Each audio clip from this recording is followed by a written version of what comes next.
सुनिए सुनिए, अभी अभी 11 जनवरी की बात बता देता हूं। ऑकलैंड के अंदर एक नगर कीर्तन निकल रहा था सिखों का, और उसकी मुखालिफत की गई। खड़े हो गए बैनर लेकर के वहां पे लोग और कहा this is New Zealand, this is not India. यह हाल हो गया है पृथ्वी पर हमारा। हर मुल्क के अंदर हिंदुओं को, सिखों को, बौद्धों को हमें टारगेट किया जा रहा है, हमें कम्युनल कहा जा रहा है। यह इमेज आपने बनाई है 11 साल में, क्योंकि यहां पे जब आप ये नफरत के धुरंधर बन जाते हैं और ये एजेंडा फिल्में और हर चीज में दिखाना कि इस्लाम गलत, मुसलमान गलत, मुगल गलत, रजिया सुल्तान गलत, तो फिर आप मुल्क को कहां ले जा रहे हैं? आप ये बताइए ना। मदनी साहब ने बिल्कुल सही कहा, strict action should have been taken. Congress की गलतियां रही हैं, कभी आप रसीदी टिकट जारी कर रहे हैं, कभी आप रिपब्लिक डे पे इन्वॉल्व कर रहे हैं। जो एक फॉर्मर प्रेसिडेंट ऑफ इंडिया है, जो कांग्रेस पार्टी के थे, प्रणब मुखर्जी, आप चले जाते हैं संघ के मुख्यालय पे, इसका मतलब all along you had a soft corner. Ghulam Nabi Azad जाते हैं मोदी साहब के साथ जफ्फी लगाने लग जाते हैं। What is this trying to be and what is the message you are giving? आपका आइडियोलॉजिकल क्लैरिटी होनी चाहिए थी। Okay Shubhrastha, okay I will get Shubhrastha. किसी भी संगठन को ओके अजय आलोक भी कुछ कमेंट कर देते हैं। पहले Ajay Alok, then Shubhrastha, I will come to you. Okay Ajay Alok, respond to this. Dhurandhar film भी गलत है और आपने देश के हालात बड़े खराब कर दिए, विदेशों में भी खराब स्थिति कर दी है नफरत फैला के। विवेक शेज दिस।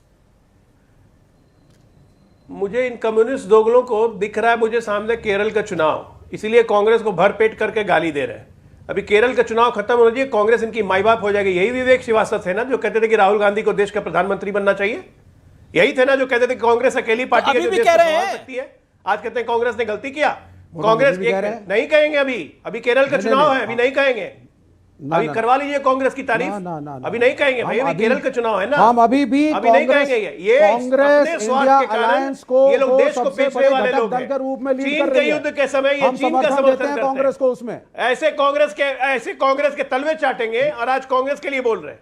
अरे इतने स्वार्थी लोग। ये बोल आपके अजय आलोक, ये बोल आपके लिए रहे हैं। घटक दल है भाई, कांग्रेस सबसे बड़ा घटक दल है इंडिया अलायंस का। लेफ्ट समर्थन दे रहा है उसको, इंडिया अलायंस एक है, लेकिन ideological cleaning, ideological clarity Congress में होनी चाहिए। हमारी तो अपील है कांग्रेस से कि अगर आइडियोलॉजिकली कंफ्यूज्ड और 50% वाले लोग जो संघ या हिंदुत्व की आइडियोलॉजी के समर्थक कांग्रेस में है, तुरंत निकाले जाए, और तभी राहुल गांधी आगे बढ़ पाएंगे, तभी कांग्रेस आगे बढ़ पाएगी। अरे तो बोल ही चुका है राहुल गांधी के समर्थन में, राहुल गांधी मुसलमान मतलब आइडियोलॉजिकली बड़ी क्लियर है वो। नहीं मुसलमान क्या भाई, सेकुलर का आइडियोलॉजी क्या होता है? 35 साल सेकुलर होता क्या है साहब? ने हमें पसंद नहीं किया।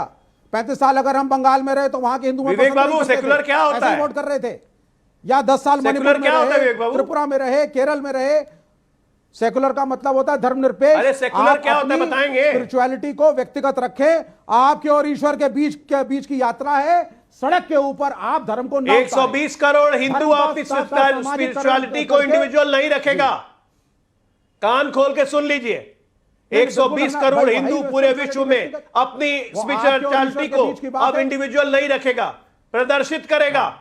इसलिए प्रदर्शित करेगा क्योंकि प्रदर्शित करना जरूरी है, 1947 एक होना जरूरी है। और आपको नहीं पसंद है, हिंदू धर्म छोड़िए, भाग जाइए। देश आजाद हुआ, जब देश आजाद हुआ तो 90% डायरेक्ट एक्शन कर लिया। आबादी हिंदू थी। एक एक करके बोले 90% और अजय जी, आप दोनों एक एक करके बोले। ऑडियो डाउन करिए दूसरे का। विवेक आपका 30 सेकंड ऑडियो खोला हुआ है, अपनी बात 30 सेकंड रखिए, फिर अजय आलोक आपको दे रहा हूं 30 सेकंड। विवेक। अजय भाई 1947 में जब देश आजाद हुआ 90% आबादी हिंदुओं की थी। 90% IAS, IPS, member parliament, clerk, सरकारी school teacher, railway ticket collector, XYZ। और हिंदू डॉक्टर ने प्राइवेट अस्पताल में हिंदू मरीज को लूटा। हिंदू शिक्षक ने हिंदू बच्चों को नहीं पढ़ाया। Hindu member parliament, IAS, IPS सब भ्रष्ट रहे। क्या यह प्रॉब्लम मुसलमानों की वजह से है? We need to improve. और ये टीकड़ा फोड़ देना कि मुसलमान गायब हो जाएगा, चला जाएगा तो देश पता नहीं क्या बन किसने बोला मुसलमान गायब हो जाएगा? हुआ है, यह बिल्कुल गलत नैरेटिव है आपका। लेकिन अजय लोग आपकी बारी। अब विवेक अपना ऑडियो डाउन रखिएगा। विवेक का ऑडियो डाउन करिए। अजय लोग विंडो में ही रखिए। अजय लोग 40 सेकंड्स। बहुत अच्छी बात कही इन्होंने कि 1947 में हिंदू 90% था। आज जरा बताइए हिंदू 79% कैसे हो गया? 90 से 11% हिंदू कम कैसे हो गए? हिंदुस्तान से हिंदुओं को कौन भगा के ले गया? यह किसकी जिम्मेदारी है? और मुसलमान 10% से बढ़ के आज 18-19% कैसे हो गए? यह कैसे हुआ? इसी को तो डेमोग्राफी चेंज कहते हैं। और इसी के कारण तो मदनी जैसे लोगों की आवाज निकलती है। यही चीज अगर बांग्लादेश में, यही चीज अगर हो रहा है, यही चीज अगर एनआरसी हम कहते हैं, यही डेमोग्राफिक मिशन हम कहते हैं, तो आग लगती है। उस वक्त दमाद लगने लगते हैं ये लोग, बांग्लादेशी को बताएंगे यहां पे, क्योंकि वो आपको सूट करता है पॉलिटिकली। सच्चाई ये, एक बात सुन लीजिए विवेक श्रीवास्तव, 120 करोड़ हिंदू है पूरे विश्व में, और कोई अपनी स्पिरिचुअलिटी को अब दबा के नहीं रखेगा, प्रदर्शित करेगा, गर्व से कहेगा हम हिंदू हैं। हमारी एग्जिस्टेंस का सवाल है ये। पूरे विश्व में इकलौता देश है जहां सबसे ज्यादा हिंदू रहते हैं, वो भारत, उसके बाद नेपाल, फिर इंडोनेशिया। और जहां तक रही प्रदर्शन की बात हिंदुओं की, जरा इंग्लैंड में जाके देख लीजिए, विदेश होके आए थे ना, वहां के ब्रिटिशर्स ने मुसलमानों के खिलाफ प्रदर्शन किया। पूरे विश्व में प्रदर्शन हो रहा है कि मुसलमानों हमारा देश okay okay okay okay you mean Vivek 30 second then Shubhrastha okay well known writer Shubhrastha then I will go to you come to you okay Vivek 30 second आप 30 सेकंड करा सवाल को आपने मुझे मेरे प्रश्न का उत्तर आपको विवेक आपको फिल्म से भी दिक्कत है, आपको आरएसएस से भी दिक्कत है, आपको बीजेपी से भी दिक्कत है। बिल्कुल फिल्म से दिक्कत है सर। मुसलमान इस मुल्क की समस्या नहीं है। इस मुल्क की समस्या हम हिंदू हैं जो मेहनत नहीं करना चाहते, हम भ्रष्टाचार करते हैं, एक दूसरे को लूटते हैं, एक दूसरे को काटते हैं और पॉजिटिव राजनीति नहीं करते। धुरंधर में तो पाकिस्तान की बात है, अगर एक पुलिस धुरंधर में तो पाकिस्तान की गैंग वॉर है ना भाई। मेरी समझ में नहीं आ रहा कि भारत का कंपैरिजन हमेशा भाजपा और आरएसएस पाकिस्तान से करके खुश हो जाती है। अरे आप अपने स्टैंडर्ड को बढ़ाएं, आप चाइना से, अमेरिका से, रूस से, यूरोप के देशों से अपने को कंपेयर करें।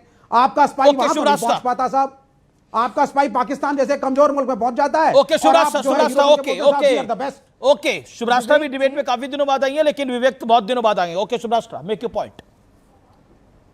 विवेक जी, आप अभी 2.5 महीने से अगर आप नई डिबेट में आए, बाहर थे, तो मैं पूछना चाह रही हूं आपसे, आपने देखी है क्या फिल्म धुरंधर? देखी है तभी बोल रहे हैं। हाँ नहीं देखी है तो एक बार पहले एंडोर्स तो करें कि हाँ हमने देखी है, पहले बताएं तो। देखी है तो क्या आपको किस एंगल से लगा कि वो फिल्म भारत में? I think this movie should be band. नहीं भारत में क्या बनी? इट्स एन एजेंडा मूवी, और हिस्टोरिकली भी गलत है, फैक्चुअली गलत पिक्चर है। विवेक जी मतलब मैं मजाक में कहूं तो आपकी थॉट से तो एक प्रदेश में एक भी सरकार नहीं बन रही, इसीलिए उससे आगे बढ़ जाते हैं विवेक जी। द थिंग इज कि धुरंधर में कोई बात नहीं, 70 साल हम ही लोग रहे थे, फिर आ जाएंगे। तो पाकिस्तान के इंटरनल धुरंधर पाकिस्तान के इंटरनल इश्यूज पे बनी एक फिल्म है, जिसमें पाकिस्तान का जो सूरत हाल है उसको पूरी तरह से उसकी बखिया उधेड़ दी गई है। अब इसमें हम क्या कर सकते हैं बताइए? अब ये आपको पसंद आए नहीं आए, पाकिस्तान से आपको प्रेम है नफरत है, उससे क्या लेना देना? इसका इस डिबेट की फ्रेमिंग से क्या लेना देना? भाई मेरा बना दीजिए ना एक फिल्म, मदनी जी ने एक फिल्म अमेरिका पे भी बना दीजिए, डोनाल्ड ट्रंप पे बना दीजिए ना एक फिल्म, ट्रंप फाइल्स कब बनाएंगे मैडम? आप ही कहते थे ना, इतना ह्यूमिलिएशन हुआ है मेरे मुल्क का, आप ही की मेरे प्राइम मिनिस्टर का, मेरे देश का। ट्रंप फाइल्स बना देना। अदब से कहना चाहूंगी कि भाई बनाओ ट्रंप फाइल्स। बहुत अदब से कहना चाहूंगी, ज्यादा नहीं। आज से 15 वर्ष पहले जब हम दिल्ली यूनिवर्सिटी में यही पूछते थे तो आप कहते थे तो आप बना लो फिल्म। तो मैं आपसे आज कह रही हूं, आप बना लीजिए अमेरिका पर फिल्म। आपको पसंद नहीं आ रही धुरंधर, अब बनाइए ना, चाइना पर बनाइए, पाकिस्तान पे ही दोबारा फिल्म बना लीजिए, आपका अपने हिसाब से बनाइए और देखिए जनता कितना पसंद करती है बॉक्स ऑफिस। चलिए धुरंधर फिल्म का ये डायलॉग है, मैं बोल देता हूं, खुली ये वक्त की सबसे खूबसूरत बात ये है कि वो बदलता जरूर है,